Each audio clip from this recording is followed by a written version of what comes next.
राम राम, बहनों को भी मेरा राम राम। जैसे जॉर्ज ने बोला, एक बार जोर से बोलिए, पशुपालक समाज की, पशुपालक समाज की, पशुपालक समाज की। हमारे सभी साथियों ने ये बोला कि भाई पशुपालक समाज में एक जाति नहीं आती है, सब जातियां आती है। आज अभी देखो हमारे युवा राजू राठौड़ ने बोला और हमारे युवा साथियों ने बोला, जो भी पशु पालता है वो पशुपालक है। पशुपालक एक वर्ग है, एक जाति नहीं है। आज इतने सारे लोग, बहुत ही कम दिन हुए जब ये घटना घटित हुई और जो मुझे पता चला, हमारे युवाओं ने बताया कि हमारे समाज का एक तहसीलदार ने एक तरह से अपमान किया। पहले रहवारी नाम से सर्टिफिकेट बनाया और फिर रहवारी नाम से बने हुए सर्टिफिकेट को निरस्त किया। उसी दिन हमने डिसाइड किया था कि ऐसे तहसीलदार के आदेश की होली जलाएंगे। होली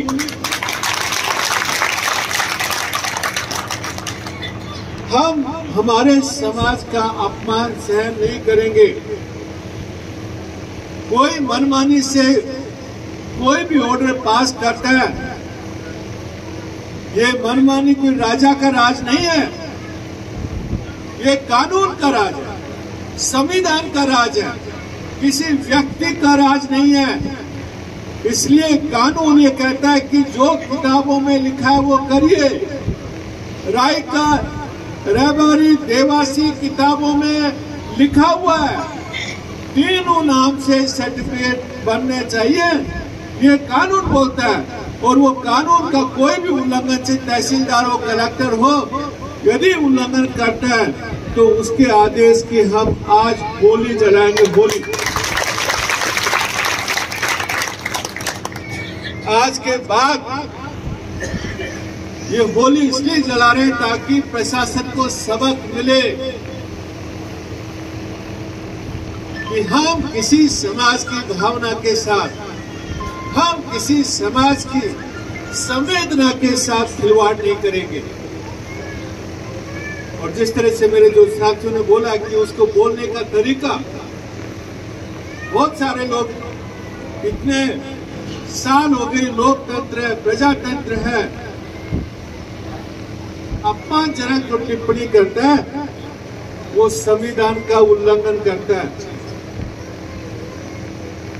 आज उसको संविधान का, कानून का पाठ हमें पढ़ाना है। और देखो ये गत्ते अभी इकट्ठे हो रहे हैं ना, ये सब गत्तों के जो लगा रहे हैं ना, ये होली का सामान है, होली का सामान। उसके घर के सामने, कलेक्टर के सामने होली जला के बताएंगे। राय का बाग में भी हमने रेलवे मिनिस्ट्री का डीआरएम के सामने पुतला फूका था, पुतला चैलेंज किया था, केंद्र सरकार को चैलेंज किया था। हमारे समाज का आप अपमान कर रहे हैं। आपके रेलवे मिनिस्ट्री का ये ओम और मेरे बहुत सारे बीकानेर के साथी भी थे उसमें। पूरे जहां से राय का हॉस्टल से हम चले थे ना, राम नाम सत्य किया था उसका और लास्ट में पुतला जलाया था। दूसरे दिन पता चल गया कि राय का रुकने वाले नहीं है। 4 तारीख को पुतला जलाया था और 5 तारीख को 12:30 बजे आदेश आ गया था कि हमारी गलती हो गई, ये नाम राय और का नहीं है, ये राय का है। इसलिए साथियों, कुछ प्राप्त करने के लिए हिम्मत रखनी पड़ती है। भिक्खू जी ने सही बोला, शेर की तरह धाड़ना पड़ेगा। शेर की तरह नहीं धाड़ेंगे ना तो कोई अपने को सुनेगा नहीं, कोई आवाज नहीं सुनेगा। अब तक हम विनती करते रहे, साफ कर दो, साफ कर दो, लेकिन अभी किसी को साफ करने की जरूरत नहीं है, किसी के आगे हाथ जोड़ने की जरूरत नहीं है। किसी के आगे हाथ जोड़ने की जरूरत नहीं। हमारे जो अधिकार है ना, वो हम लेके रहेंगे। अभी आपके सामने मैं यहाँ बैठा बैठा कुछ लिख रहा था। एक उज्जैन में घटना घटित है। देखिए कितनी बुरी स्थिति है इतने बड़े देश में, शर्म आनी चाहिए। उज्जैन में घटना घटी है, 120 भेड़ एक ट्रक कुचल के चला गया। 2 ऊंट मर गए, 120 भेड़ मर गई है, एक आदमी मर गया है। लेकिन कितनी दुखद घटना है, ट्रक वाले का पता नहीं कौन मार।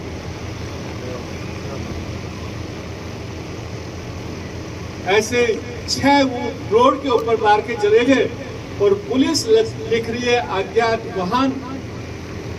इन दोनों घटनाओं से सरकार को सबक सिखाना है कि ये कीड़े मकोड़े नहीं है, हमारी भेड़ें जानवर है, पशु है। अब की बार सुबह हम लोग जब बीकानेर का पूरा करके रातों रात उज्जैन जाएंगे। कल सरकार को चक्का जाम करके बताएंगे कि रबारी क्या होता है, पशुपालक क्या होता है। अभी तक उन्होंने हमारी भलाई देखी है, अभी तक शांति देखी है, अभी तक हाथ जोड़ के काम करा रहे थे, निवेदन कर रहे थे सब जगह पे। अभी हम लोग अपना रूप बदलेंगे। किसी को नुकसान पहुंचाना हमारा उद्देश्य नहीं है, लेकिन हमारी लड़ाई सरकार से है। सरकार की नींद उड़ाएंगे इस बार। किसी भी व्यक्ति, किसी भी संस्था, किसी भी समाज से हमारी कोई लड़ाई नहीं है। हम तो उनका सबका सपोर्ट चाहिए, हमारे 36 कौम का। लेकिन सरकार जो हमारे पशुपालकों के साथ जो अत्याचार कर रही है, जो अनसुनी कर रही है, उसको अब की बार बताना है कि भेड़ का मुआवजा 250 रुपए नहीं होता है, कागजों में 250 रुपए लिखा है। देखिए कितनी दयनीय स्थिति है। कोई भेड़ मर जाती है तो 250 रुपए। आप अभी का वीडियो सुनेंगे ना तो आपको नींद नहीं आएगी। वो आदमी कह रहा है मेरा सब कुछ बर्बाद हो गया है, सब कुछ मेरा बर्बाद हो गया है, लेकिन उसकी कोई सहायता करने वाला वहां पे है नहीं। मैंने खुद एसपी को फोन किया है, उसको पता तक नहीं है घटना घटित होगी, वो पता लगाइए। आपके क्षेत्र में घटना घटित हुई है, कलेक्टर को अभी लिखा है बैठे बैठे। इसलिए इस बार हम लोग संगठित होंगे, इस बार झुकेंगे नहीं। चाहे हमें बीकानेर आना पड़े, चाहे हमारे स्वरूपा के साथ जैसलमेर जाना पड़े, चाहे हमें कोटा बूंदी जाना पड़े, चाहे हमें जालोर सुरई जाना पड़े, चाहे गुजरात जाना पड़े। इस बार मैं आप सबको बोल रहा हूँ, मुझे कोई एमपी नहीं बनना है, ना मुझे वोट चाहिए।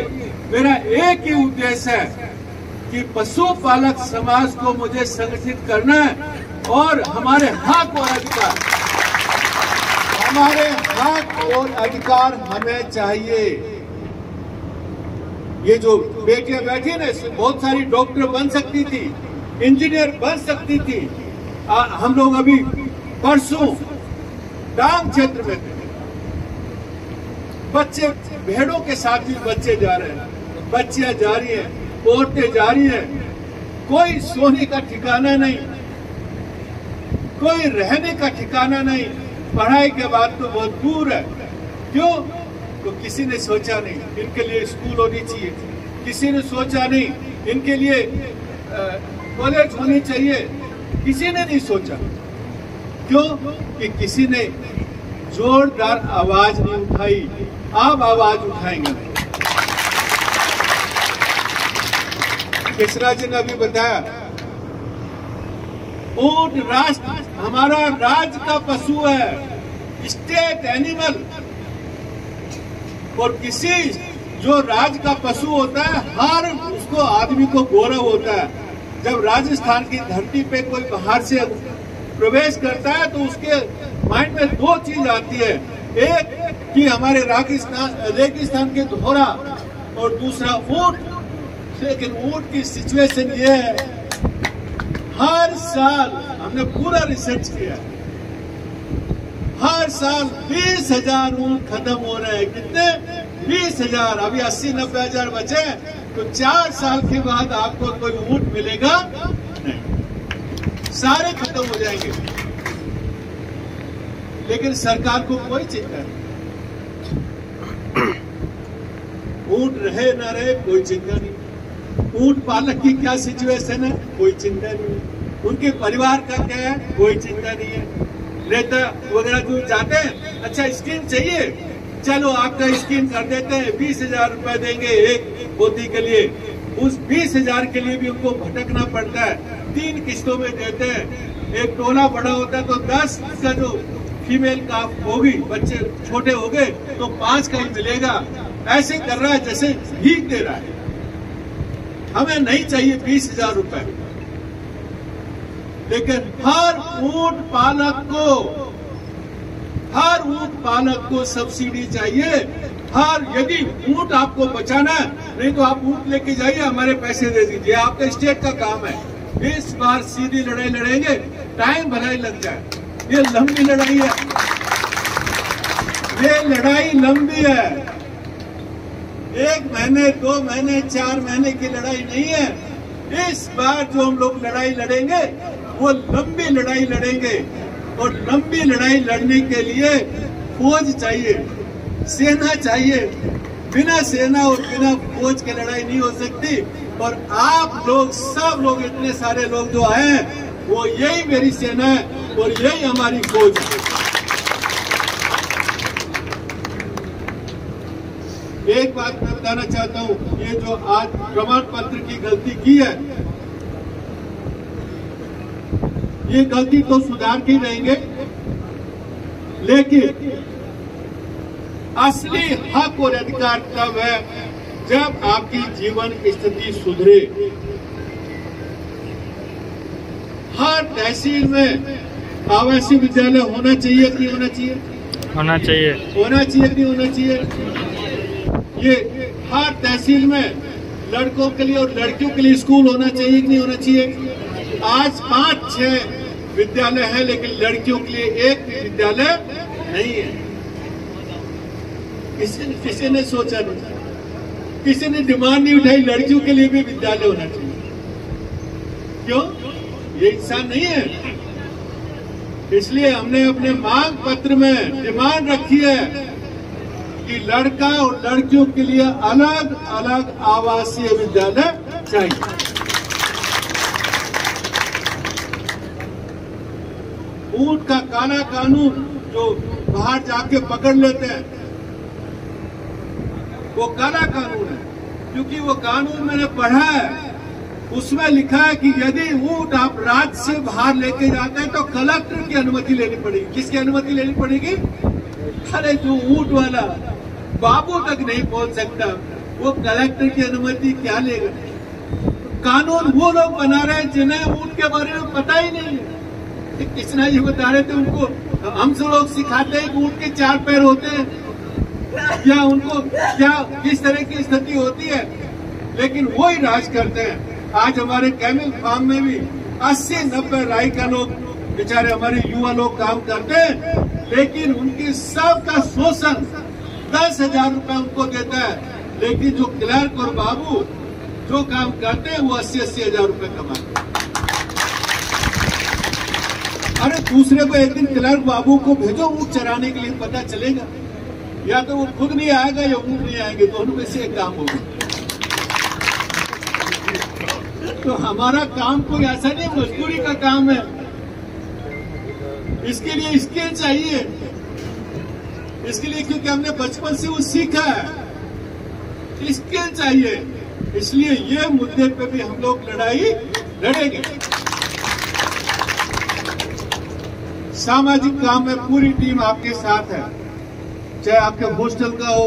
आज कल मैंने हॉस्टल की जब देखा वहां पे, तो पहला सवाल वही किया कि गर्ल्स हॉस्टल भी होना चाहिए बीकानेर में, क्योंकि संभाग स्तर पे जो भी बच्चे कॉलेज करेंगी यूनिवर्सिटी करेंगी वो कहाँ जाएंगी, रहने के लिए जगह चाहिए।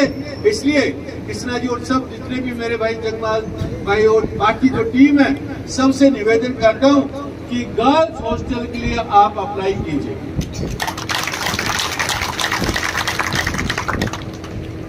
साथियों, कोई भी काम कराने के लिए संगठन की जरूरत है। आज जो हमारी स्थिति है ना, उसका सबसे बड़ा कारण यह है कि हमारा कोई संगठन नहीं है। किसान का किसान संघ है। आपने देखा दिल्ली में सारे किसान संघ बैठ गए वहां पे और काले कानून रद्द करवाए कि नहीं करवाए? सारे किसान बैठ के प्रधानमंत्री जी को माफी मांगनी पड़ी, भाई गलती हो गई, हम लोग कानून वापस लेते हैं। आपके सामने हम लोग झुकते हैं, झुके कि नहीं झुके? लेकिन पशुपालक के लिए कोई भी संघ नहीं था। इसलिए हमने सोचा कि हम पशुपालक संघ बनाएंगे और किसान संघ की तरह हम लोग लड़ाई करेंगे। आज किसान को हर साल 8,000 किसान निधि मिलती है कि नहीं मिलती है? हाँ, मिलती है। लेकिन पशुपालक को क्या कोई पशुपालक निधि मिलती है? अपने खाते में कोई पैसा आता है? कुछ नहीं आता, जीरो। ये सारी बातों का हम लोग डिमांड करेंगे। हमने पूरा मांग पत्र बनाया है कि जंगल खोले जाए, उनको जाने का रास्ते दिए जाए। रोड के ऊपर इसलिए एक्सीडेंट हो रहे हैं कि उनको जाने के कोई रास्ता नहीं है। इसलिए सारी डिमांड पत्र बनाए और उसके ऊपर पूरा स्टेट मिलकर लड़ेगा, सारे पशुपालक भाई मिलकर लड़ेंगे और इस बार एक एक करके हमें सारे अधिकार लेने, चाहे उसके लिए सरकार हमें बार बार अनसुना करेगी। 2-3 महीने के बाद विधानसभा के सामने जयपुर जाके बैठेंगे। तो बहुत बहुत धन्यवाद सबको, मेरे युवा भाइयों को जो इतना अच्छा आयोजन किया सब लोगों ने। और हमारी आज की 3 मांगे हैं। एक, पूगल तहसीलदार ने जो भी ऑर्डर इश्यू किया है वो ऑर्डर कैंसिल होना चाहिए। हाँ ना? सब लोग हाथ खड़ा करो मेरे साथ। पूगल तहसीलदार ने जो आदेश जारी किया है वो निरस्त होना चाहिए। वो हमारा सर्टिफिकेट निरस्त नहीं करेगा, उसका आदेश निरस्त होना चाहिए। दूसरा, रायका, रेवाड़ी, देवासी तीनों एक ही समाज के नाम है, एक ही समाज के नाम है। इसलिए जो भी प्रमाण पत्र बने, तीनों नाम में कोई भी नाम होगा उसके नाम से बनना चाहिए। तीसरा, हमने ये डिमांड रखी है कि हमें समय अवधि दी जाए, जिसके प्रमाण पत्र नहीं बने हैं वो दोबारा से प्रमाण पत्र बनाए और जो उनको भूखंड आवंटन का जो स्कीम चल रही है सरकार की, उसको लाभ दिया जाना चाहिए। एक हमने डिमांड रखी है कि कुछ जिलों में या कुछ तहसील में, मेरे जो युवा साथियों ने बताया, कुछ तहसील में प्रमाण पत्र नहीं बन रहे हैं। हर तहसील में, हर गांव में प्रमाण पत्र बनने चाहिए। ये सारे मांग लेके हम लोग कलेक्टर से मिलेंगे। प्रतिनिधि मंडल आप में से कुछ जो भी लोग आए हमारे साथ जरूर आइए, क्योंकि आप अच्छे से बता सकते हैं। लेकिन डटे रहना है, डटे रहना है। भीड़ और टीम में अंतर है। भीड़ बिखर जाती है और टीम एक मुट्ठी में रहती है। इसलिए हमें मुट्ठी बनकर रहना है। वो आज नहीं करेगा तो कल करेगा। कल फिर आएंगे दोबारा से, परसों फिर आएंगे, परसों फिर आएंगे, 1 महीने के बाद फिर आएंगे, 1 साल के बाद फिर आएंगे, लेकिन अपना हाथ छोड़ेंगे। बहुत बहुत धन्यवाद। जैसे मेरे साथियों ने बताया, हमें शांतिपूर्ण रैली करनी है। जहां जहां हमने रैली की, सब जगह शांतिपूर्ण की व्यवस्था बना के रखी। प्रशासन ने उस बात को तारीफ की। एक भी डंडा पुलिस का आज तक हमारी रैली में किसी पे पड़ा नहीं है। तो हमें पुलिस से कोई संघर्ष नहीं लेना है। हमारी लड़ाई सरकार के सामने है, प्रशासन के सामने है। हम लोकतांत्रिक तरीके से उसमें करवाएंगे, लेकिन हमें कोई भी किसी के साथ भी कुछ भी क्लैश नहीं करना है। ये मेरी आपसे विनती है। फिर से मैं सबको धन्यवाद बोलता हूँ। बहुत बहुत